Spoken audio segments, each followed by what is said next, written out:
Muqaddimatul kitab. Hamdalah, basmalah, hamdalah, dan sholawat. Yang kita pakai sering kalau membuka acara. Kita baca hamdalah, kita baca sholawat.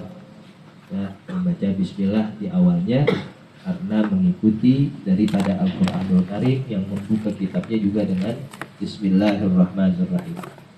Juga dengan sabda Rasulullah yang mengatakan kullu amrin dinadin la yubda'u fihi bi bismillah fahuwa abtar au ajzam au afqah. Setiap perkara yang tidak dimulai dengan bismillah maka perkara itu cacat. Misalnya nggak ada berkahnya. Saya makan gak pakai bismillah kenyang-kenyang aja katanya. Dia minum gak pakai bismillah, ya alhamdulillah kembung-kembung aja. Ya emang gak apa-apa. Cuman kata Nabi, kok makan itu ada yang kurang. Hanya penting di segala sesuatu yang disyariatkan, yang mempunyai kepentingan itu dengan dimulai dengan membaca Bismillahirrahmanirrahim.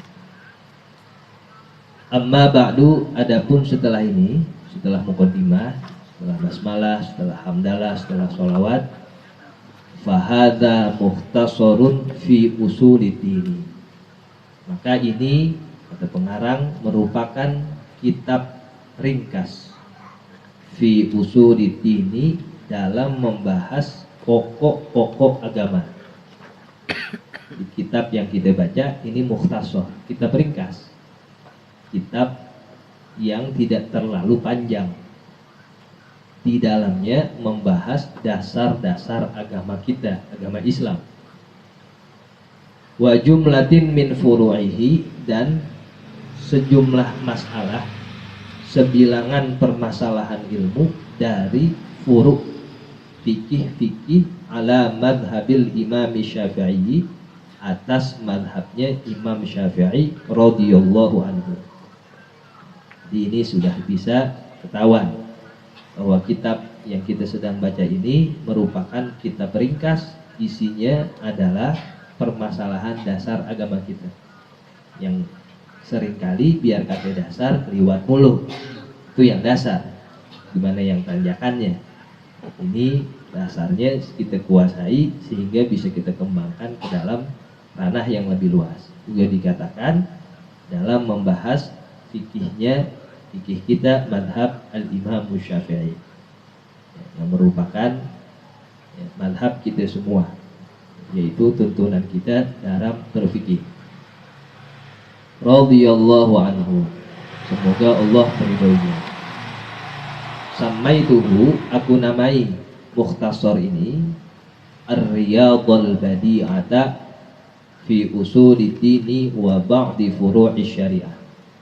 Aku namai kitab ini dengan Riyadul Badi'ah fi usulid-dini wa ba'di furu'i syariah. Riyadul Badi'ah itu artinya taman-taman yang indah. Riyad sama dari raud, raudun, raudani, riyad, atau raudah juga bisa, jamaknya riyad.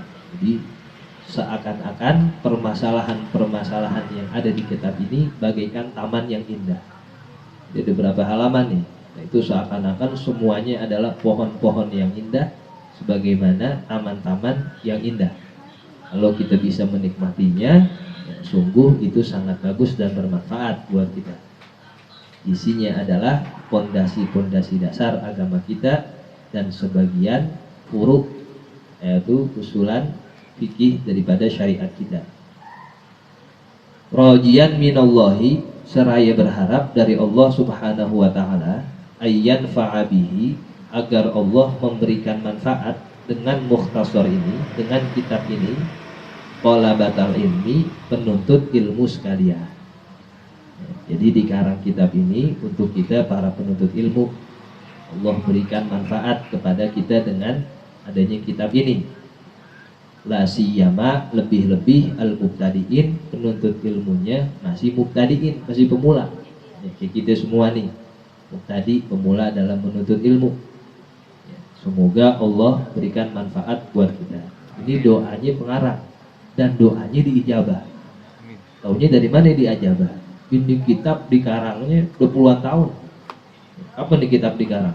Ya, pengarangnya itu ya, Syekh Hasbullah Al-Makki, ini orang Mekah pengarangnya, itu sekitar 1200 tahunan. Sekarang udah 1444 Hijriah, kira-kira berapa tahun tuh? 200 tahun yang lalu. Tapi kitab ini masih di mana-mana dibaca. Pesantren dibaca, di majelis-majelis taklim dipelajari, di mana musola, di mana masjid, ya, sebagai kitab dasar, sebagai kitab pemula. Artinya Allah kekalkan kitab ini ratusan tahun, ya, 200 tahun lebih, agar umat Islam memanfaatkan kitab ini, dan itu kejadian. Seandainya kalau Allah pengen kitab ini hilang, atau kitab ini bintal-bintal, paham bintal-bintal orang sini? Acak-acak. Ada hilang gitu bahasanya, ya udah lenyap gitu, apa ke bawah air, apa nganyut gitu, gampang dari berlembar-lembar. Tapi Allah tetap jaga. Ini dikatakan sirrul ikhlas, yaitu rahasia keikhlasan adalah kekalan. Ya, tadi dikatakan kullun lillahi baqiyah, setiap segala sesuatu yang karena Allahnya, Allah bakal kekalkan.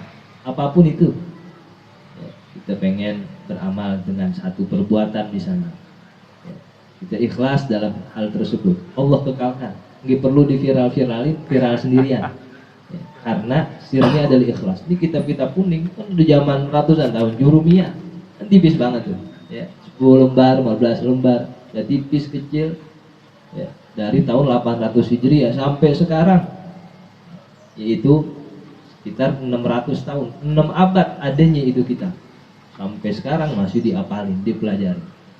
Ya, maka nalillahi baqi, segala sesuatu yang karena Allah, Allah pasti kekalin, Allah pasti buat orang ambil manfaat dalam hal itu. Nah, ini doanya ayyan fa'abihi thalabatal ilmi adalah doa yang langsung diijabah. Buktinya ya sampai sekarang masih di mana tempat dipelajari. Khususnya kita nih orang-orang mubtadi. Di dalam menuntut ilmu itu ada beberapa tingkatan. Nah, ada yang disebut dengan pemula, pertengahan, ada yang disebut dengan pengakhiran. Pemula bagi penuntut ilmu disebutnya adalah mubtadiun. Kita nih yang baru belajar misalnya. Kitab-kitabnya juga nggak terlalu tebal, mukhtasar seperti ini. Nanti kalau udah meluas namanya mutawassitun, pertengahan. Kitab-kitab yang rada tebelan dikit. Nanti kalau udah tinggi itu namanya muntahun, ya, orang-orang yang sudah terakhir dalam membaca atau membahas masalah kitab itu. Nah, kitab ini dikhususkan untuk kita mubtadi sekalian. Wa ayyuwajjiha ilaihi ragbatar raghibin, dan agar Allah mengarahkan kepada mukhtasar ini, kitab ini, ragbatar raghibin, ialah keinginan para hamba yang menginginkan. Siapa orang yang menginginkan membaca kitab ini, semoga dapat memuaskan hatinya, karena dalam kitab ini terdapat permasalahan-permasalahan itu, ada pengarang. I'lam, ketahuilah, annahu yajibu ala kulli syakhsin, bahwasanya wajib secara syariat, ala kulli syakhsin, atas setiap orang, minal mukallafin, dari mukallaf, walau kana raqiqan, meskipun ia budak, ayya'rifa arkanal islami wal imani, mengenal, mengetahui rukun-rukun Islam dan rukun-rukun iman. Pembahasan pertamanya. Jadi wajib secara syariat, maksudnya wajib harus kita lakukan. Kalau kita tidak melakukannya, maka kita mendapatkan dosa, belum menggugurkan kewajiban itu.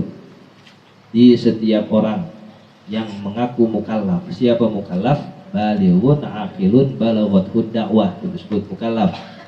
Orang yang sudah baligh, yang berakal, yang sampai padanya dakwah Rasulullah SAW melalui para ulamanya. Ada orang baligh, ada orang berakal, tinggalnya tengah hutan, ya, tinggal kenal Ustaz Abdul Razak misalnya, belum mukallaf tuh dia, meskipun udah tua, baligh, berakal. Kenapa? Karena nggak sampai kepadanya ajaran Islam. Kalau sekarang biar kata nggak ada ustaz, nggak ada kiai di kampungnya, ya, di mana media bisa didengar ceramah-ceramah. Ya, artinya untuk pemahaman mukallaf zaman sekarang harus balaghathud dakwah, ya, Sudah banyak sekali orang yang kenal dengan orang-orang yang membawa dakwah Islam, dakwah Rasulullah. Kecuali memang di satu tempat yang nggak ada akses untuk ke situ, jadi tinggal di pedalaman, di baru mengenal Islam, baru masuk Islam mukallaf, belum ada yang mengajarkan, belum mukallaf ya, sehingga nggak ada kewajiban. Tapi bagi kita yang setiap gang ada ustaznya misalnya, nah itu wajib bagi kita untuk mengenal perkara-perkara dari rukun Islam dan rukun-rukun iman. Fa'arkanul islami, maka rukun-rukun Islam khamsatun itu ada 5. At-tashhada an la ilaha illallah wa anna muhammadar rasulullah. Engkau bersaksi bahwasanya tiada Tuhan selain Allah dan sesungguhnya Nabi Muhammad itu adalah utusan Allah subhanahu wa ta'ala. Ini yang pertama. Kita bersyahadat udah semua, yaitu ketika kita lahir dengan orang tua yang muslim, maka sudah secara otomatis kita juga muslim, karena mengikuti agama orang yang melahirkan kita, yaitu orang tua kita. Sudah bersyahadat semua. Maka didahulukan syahadat ini di antara rukun-rukun Islam yang lainnya, karena syahadat ini merupakan syarat sah untuk ibadah setelahnya. Setelahnya sholat, zakat, puasa, haji. Kalau kagak Islam kagak boleh. Nah, syaratnya adalah harus muslim dulu. Maka didahulukan ini syahadat kita, kesaksian kita atas ketuhanan Allah dan kenabian Rasulullah Shallallahu Alaihi Wasallam. Wa tuqimas sholata, dan yang kedua dari rukun Islam adalah mendirikan sholat. Maksudnya adalah sholat fardu yang 5 harus kita dirikan. Bagaimanapun keadaannya harus kita laksanakan dengan rukun-rukun dan syarat-syaratnya di waktu-waktunya. Kata Rasulullah, as-sholatu imaduddin, salat ini tiang agama. Faman aqamaha faqad aqamaddin, faman hadamaha faqad hadamaddin. Siapa orang yang mendirikan sholat, sebenarnya dia sedang mendirikan agama. Siapapun yang meninggalkan sholat, dia sedang ngancurin agamanya. Jadi ngancurin agama kita juga yang kagak sholat. Ya, orang kita nggak pernah ngelihat dia sholat, ataupun dia ngaku nggak pernah sholat, KTP-nya muslim, itu orang penghancur agama sebenarnya. Jadi penghancur agama, penghancur ya, muslim kan Israel aja. Orang kita itu bisa jadi penghancur agama. Rasulullah yang bilang, "Faman hadamaha faqad hadamaddin." Yang kagak sholat, dialah penghancur agama. Sejatinya itu orang. Makanya harus kita laksanakan dalam situasi kondisi apapun. Ya, sholat 5 waktu ini nggak ada ya, tolerir apapun, harga mati ya, dengan rukun dan syaratnya yang benar. Nggak hanya sholat, kita pelajari setiap hari bagaimana membenahi sholat kita sehingga menjadi sempurna. Rukunnya, fatihahnya, fatihah rukun ya, harus kita baca sesuai dengan huruf-huruf makhrajnya ya, kalau meleset dikit aja ya, alaihim ya, ain apa tuh misalnya meleset dikit aja, rukunnya pecah ya, maka tidak ada rukun atau satu rukun yang kita tinggalkan, gugur sholatnya. Maka setiap hari ya, kita benar-benar periksa apakah sudah benar rukun dan syarat sholat yang kita lakukan ya, mulai dari fatihah sampai akhir. Datang ke guru ngaji, kita minta, guru coba dong dengerin nih fatihah saya, kira-kira udah sesuai belum makhrajnya ya, itu kan fatihah biar kata kita sholat sendirian ya harus kedengeran sama kuping kita. Rukunnya itu fatihah harus kedengeran sama kuping kita ya, biar orang lain gak dengar, kita harus dengar. Itu rukun ya, gimana kita membaca itu al-fatihah sesuai dengan hurufnya masing-masing. Pernah kita minta dengerin guru ngaji buat fatihah kita? Belum? Sok cari dah ya, bisa kita memperdengarkan al-fatihah kita. Sholat udah berapa puluh tahun gitu ya, agar ada peningkatan ya, jadi sebelum kita masuk kepada hakikat di syariat dulu rapi ya, bagaimana nanti bertemu itu urusan belakangan. Jadi katakan ya, man tafaqqaha walam yatasawwaf faqad tafassa wa man tasawwaf walam yatafaqqah faqad tazanda wa man jama'a bainahuma faqad tahaqqaq. Siapa orang yang belajar fikih aja tapi dia nggak belajar tasawuf, maka itu orang fasik ya, kenapa? Karena yang dihajarin zohir-zohirnya saja Ada orang sholat pakai celana pendek, fokus kutang luang. Dibilang, kamu kok sholat begini sah? Kan aurat laki-laki dari mana?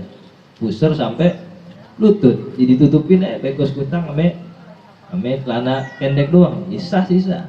Man secara adab tapi bisa begitu. Iya kalau dikatakan sah sah. Ya, kenapa? Karena dia ngaji zohir-zohirnya aja. Ke auratnya segitu, ya segitu dijalanin. Ada orang ngaji tasawuf aja, fikihnya kagak. Saya emang gak usah sholat. Kenapa gak usah sholat? Ya, karena sudah dibisikin kalau saya ahli surga. Ya nggak ada, semuanya mau ahli surga, ya, mau yang bukan ahli surga, yang namanya sholat kewajiban.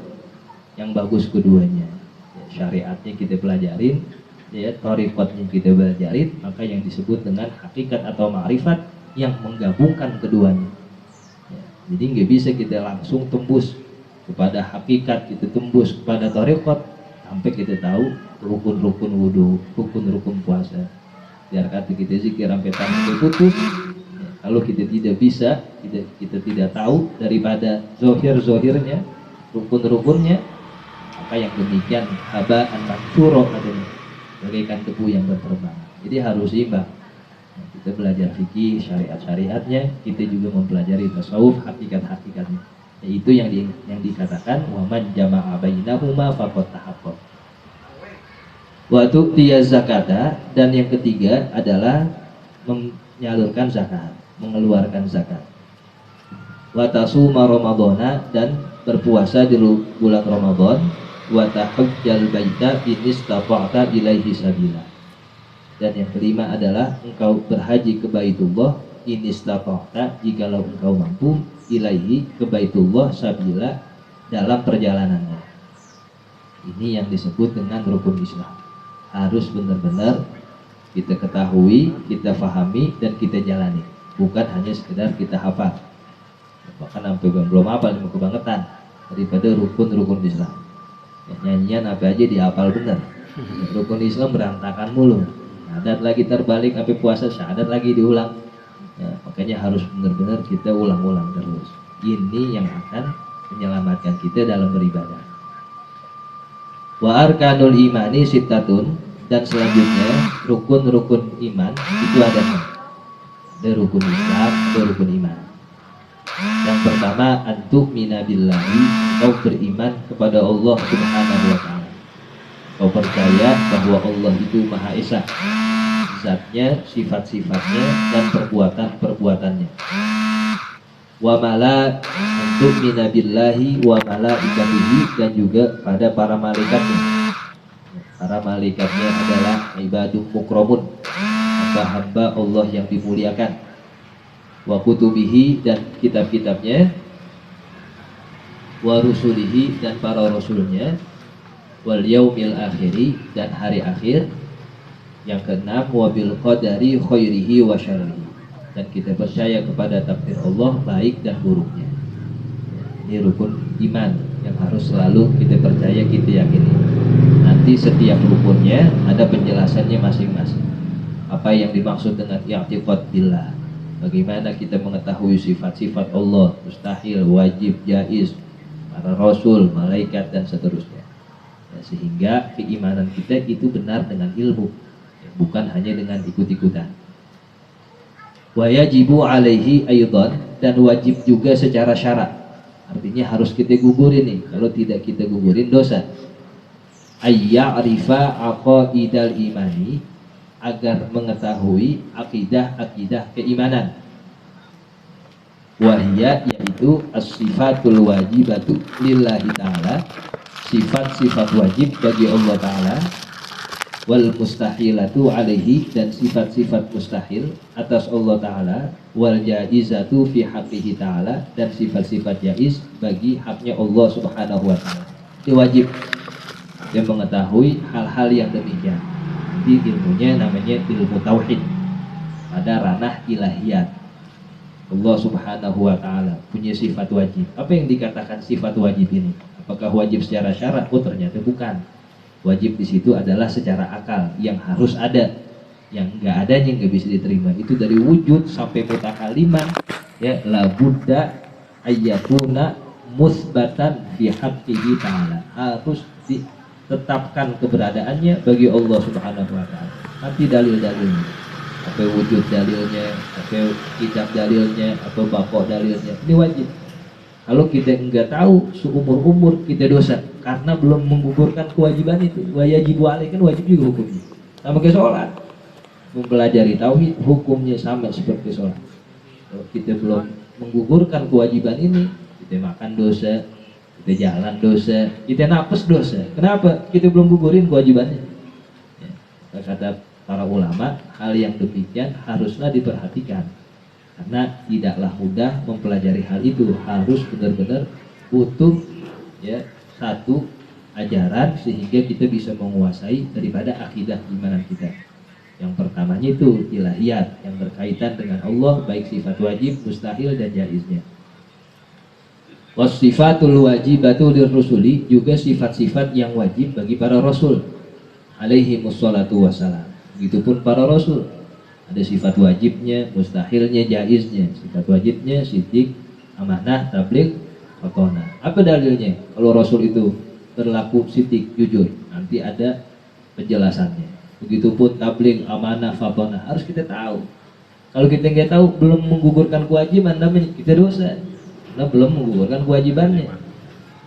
Kita harus pelajari. Jadi nggak hanya hafal aja. Ini hafal aja juga belum lagi. Ya, hafal kagak, ya, mengetahui juga kagak. Ya, maka wajib kita menggugurkannya. Ini hal yang penting. Kita pengen ya, mati dalam keadaan husnul khotimah. Di antaranya membawa akidah ini, membawa akidah yang diajarkan oleh ulama kita. Karena menggugurkannya adalah kewajiban.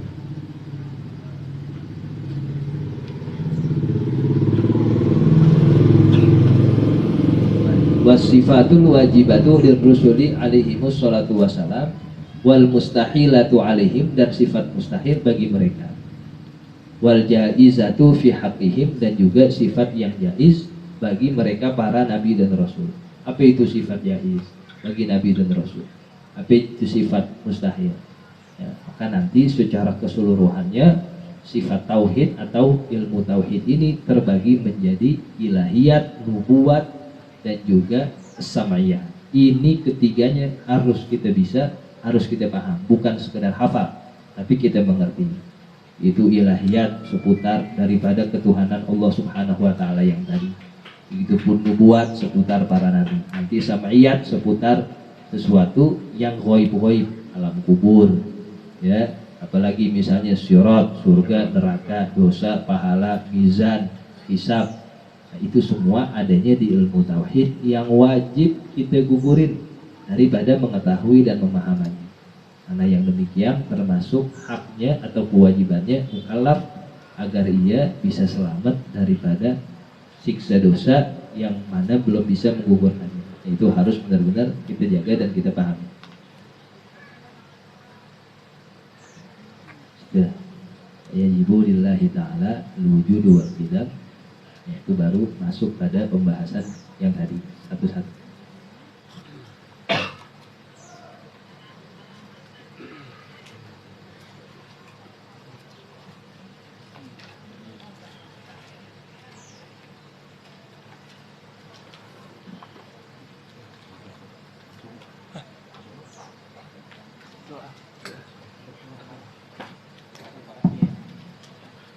Rabbi fanfa'na bibarakatihim wahdinal husna bihurmatihim wa amitna fi tariqatihim wa mu'afatim minal fitan. Rabbi fanfa'na bibarakatihim wahdinal husna bihurmatihim wa amitna fi tariqatihim wa mu'afatim minal fitan. Rabbi fanfa'na bibarakatihim wahdinal husna bihurmatihim wa amitna fi tariqatihim wa mu'afatihim minal fitan.